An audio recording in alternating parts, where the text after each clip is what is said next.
Como eu já falei antes, eu sou Gracila, eu sou do Candomblé. E no Candomblé, especificamente, eu ocupo uma função que é a de Ekede. Né? Eu acho que todo mundo tem mais ou menos ideia, né, do Candomblé. É uma religião que foi formada, de fato, aqui no Brasil. Né? Ela vem com as pessoas que foram escravizadas, né, trazidas aqui para o Brasil. E lá elas cultuavam seus orixás. E aqui elas dão um jeito de continuar cultuando, né, mesmo vindo de lugares diferentes daquele continente tão grande, com realidades culturais tão diversas, continuar cultuando. E aí, nesse deslocamento de tempo e espaço, a gente tem esse candomblé que eu vivencio hoje aqui nessa cidade.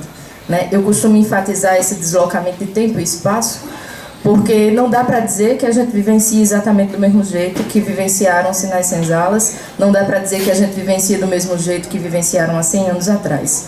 Né? Mudou porque o nosso contexto social mudou, a nossa realidade mudou. Então eu gosto de enfatizar essa parte.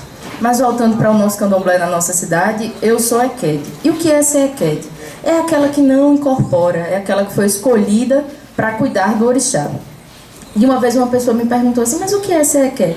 Eu disse, antes de qualquer coisa é cuidar. Né? E aí é cuidar no sentido mais amplo da palavra. É cuidar desde dar um banho, é cuidar de uma roupa, é cuidar para que a comida esteja pronta, é cuidar para que o chão esteja limpo, é cuidar quando o orixá está dançando, é cuidar das pessoas que estão nesse movimento, desenvolver essa mediunidade, é ter atenção, é ter cuidado, né? É cuidar quando o transe termina, que a pessoa ainda está assim, ops, o que aconteceu? Né? Então é de fato cuidar o tempo todo, é o que define esse lugar. Particularmente, eu nunca fui o tempo todo do candomblé. Hoje eu estou com 31 anos e eu conheci o candomblé depois dos 20. Né? Então eu tive um choque cultural muito grande, a princípio. Né? Então tem umas coisas que você leva um tempo processando, né? Então, da realidade. Comer com a mão era uma delas. Quando a gente está de preceito, a comida que é servida dentro do terreiro, a gente partilha daquele alimento e ele é introduzido a nós com as nossas próprias mãos. Né?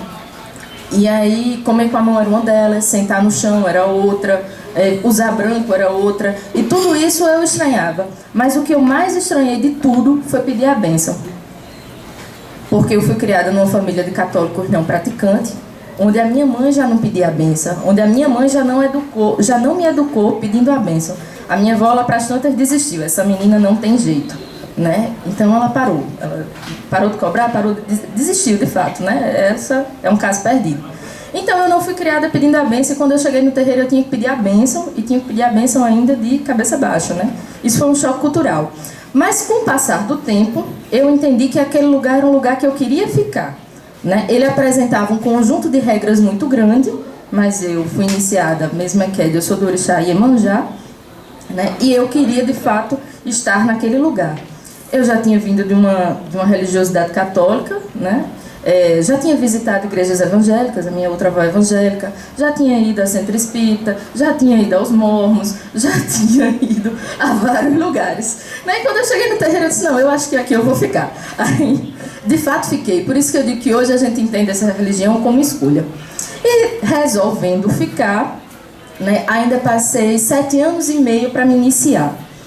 E o que é esse processo de iniciação? É você dizer, de fato, eu estou aqui, eu fui escolhida para tal função e eu quero ficar neste lugar. E por que eu estou enfatizando sempre esse processo de escolha? Né? Porque o candomblé, quando a gente chega, ele já está dado.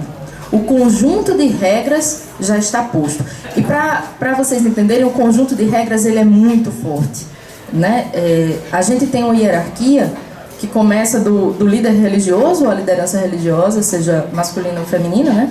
Que é o Ialorixá para as mulheres, o Babalorixá para os homens. E aí essa hierarquia ela vai descendo, né? Particularmente hoje eu estou até bem posicionada na hierarquia, mas fui 7 anos e meio a Bian, que é a base de tudo, é aquele que ainda não decidiu se será ou não iniciado. Então eu tive essa oportunidade de viver e de vivenciar durante muito tempo e entender de fato como o candomblé se dava. Eu costumo dizer que eu fui iniciada consciente de fato de como aquele organismo funciona, de como as regras se dão. Feita essa ressalva, quando a gente chega a esse conjunto de regras está dado e a gente escolhe participar dele como está. Porque uma realidade do candomblé, quanto religião, é dizer que aquilo está dado, que está posto. Cabe a gente aceitar ou não. né? Eu aceitei.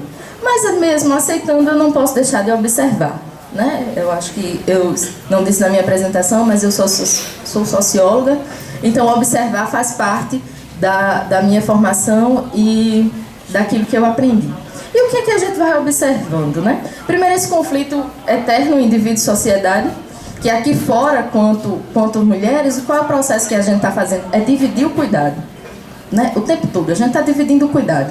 Ou dividindo com outras mulheres, que por vezes aí eu falo do cuidado de criança, do cuidado da casa, né? Das nossas atribuições enquanto trabalho. A gente está sempre dividindo isso porque quando a gente soma todos esses âmbitos da vida, eles vão ficando pesados, né? E a gente vai dividindo o cuidado da criança com a escola, a gente vai dividindo com a vizinha, a gente vai dividindo com a nossa mãe, a gente vai dividindo com o companheiro, a gente vai dividindo o cuidado da casa com quem mora nela, né? E tudo mais. Mas quando a gente chega nessa realidade do terreiro, esse cuidado é nosso, né? Por mais que, às vezes, as outras pessoas participem, né, que contribuam com isso, mas ele é responsabilidade do feminino, né? A cada casa, é uma ressalva que eu faço muito em termos de candomblé, porque cada casa tem suas regras, né? A gente tem um conjunto de regras máximo, mas no geral a liderança é quem define o que é permitido e o que não é permitido, né?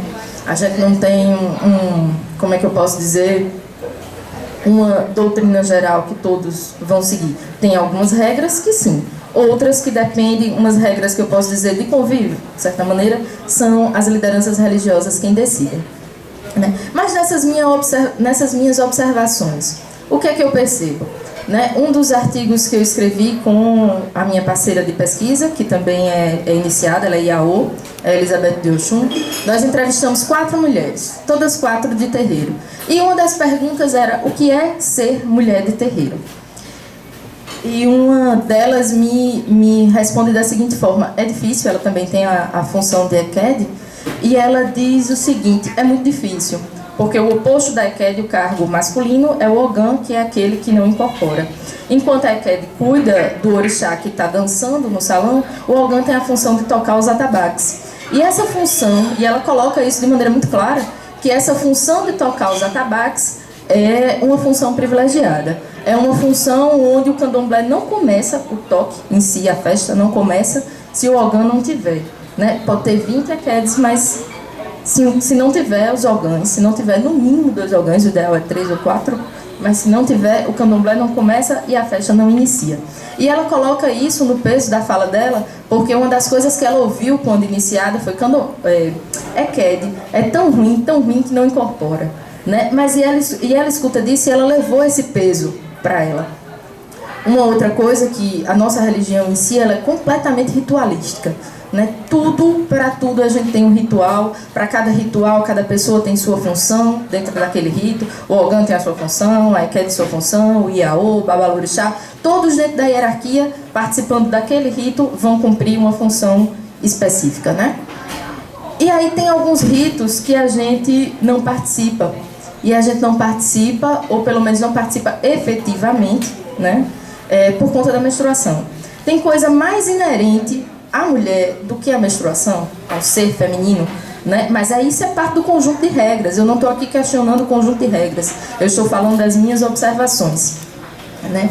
E nessa minha pesquisa, entrevistando 4 mulheres, uma delas me coloca assim, de fato, o que é ser mulher de terreiro, né? Ela fala algumas coisas sobre o lado positivo disso, né? A gente tem uma mediunidade, a gente tem alguns cuidados, a gente recebe também esses cuidados, porque eu não só dou cuidado, mas eu também recebo cuidado, né? E falando dos ritos, ela coloca exatamente esse ponto da menstruação, né? Que a menstruação para ela, isso é uma fala dela, tá aqui, que eu trouxe, é uma coisa que é inerente ao corpo dela. É tão inerente, eu achei muito bonita a fala quando ela traz, que ela diz, é inerente como o meu cabelo, é inerente como meus olhos, é inerente como a minha pele, né? E ela coloca isso. Tem uma outra coisa ainda, falando do que é ser mulher de terreiro, que são situações que a gente vai vivenciando exatamente nessa dualidade, né? Quando a gente cruza o portão dos terreiros, a gente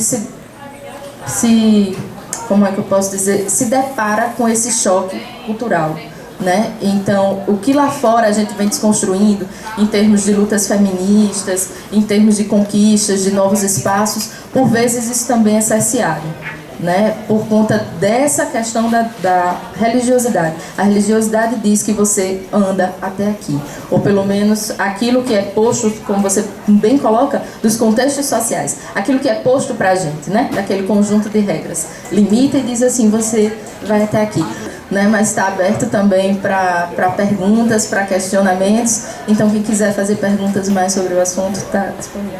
Passo a fala para a nossa caçulinha. Bem, na minha religião, né, principalmente na minha igreja, a gente só pode se batizar após completar 7 anos. Eu me batizei quando eu tinha 10 anos, principalmente porque foi o ano em que a minha avó faleceu e ela era muito um exemplo para mim e ela foi a matriarca da família, né? E ela que fundou a igreja em que eu congrego. Ela e outras pessoas da aldeia, mas ela veio como missionária e que organizou tudo, apesar de que ela se casou com meu avô, que não era de religião nenhuma, então eu sempre estive dentro da igreja batista e sempre estive naquele meio, apesar da minha mãe não fazer parte, do meu pai ele ser católico, eu sempre estive lá porque eu sempre fui muito próxima da minha mãe, da minha avó. Então eu sempre estive naquele espaço e minha visão era muito restrita a isso. Principalmente porque no meio em que eu vivia, só tinham pessoas que ou eram católicas, ou eram evangélicas, ou não tinham religião. Não era aberta para outros tipos de religião. Tanto é que eu nem sabia que existia o espiritismo. Eu fui descobrir muito tempo depois. E como eu fui criada nisso, né, foi muito difícil ver outras coisas para além. Eu não costumava pensar e refletir sobre as práticas que a gente tinha, sobre o fato de que a Convenção Batista tem muito mais pastores do que pastoras, que as mulheres são muito mais colocadas para o cargo de missionárias do que para pastoras, para cargos de liderança. Porque até mesmo na minha igreja, tem muitas mulheres que estão à frente. Eu acho que isso é muito mais uma característica do meu povo do que realmente da igreja em si. Então, tinha muitas mulheres que estavam à frente e eu sempre escutava muito que, por ser evangélica, quando eu saísse do meu círculo, da minha casa, eu ia sofrer muito preconceito por causa disso. Que eu ia ser perseguida, que eu tinha que me comportar de tal forma, porque de tal forma que o evangélico ele tem que se comportar. E eu nunca pensei que muitas vezes a gente fala tanto de sofrer perseguição, mas nós também fazemos isso. Quando a gente começa a ter preconceito por uma pessoa, por ela ser de determinada religião, a gente não costuma pensar que nós estamos perseguindo essas pessoas. Que nós somos perseguidos porque nós somos evangélicos e nós seguimos determinada restrição e por isso nós somos criticados sempre, mas a gente nunca olha para além do que é que a gente está fazendo, as nossas ações. Então eu comecei a refletir muito mais sobre isso quando eu fui para o ensino médio, que eu saí daquela zona da Bahia, fui para Mamanguape, conheci outras pessoas. Então foi quando eu comecei a pensar mais nisso e foi quando eu descobri a história da minha avó, que ela foi missionária, ela chegou lá na Bahia como missionária, construiu a igreja, mas como ela sofreu muito com a relação com meu avô, então quando ela se separou dele, automaticamente ela deixou de ser missionária pela convenção, porque não podia, porque uma mulher não podia ser missionária e ser divorciada. Então ela sofreu isso e como eles mantinham, né, davam uma renda para ela, ela sofreu muito mais, porque ela tinha 6 filhos para cuidar.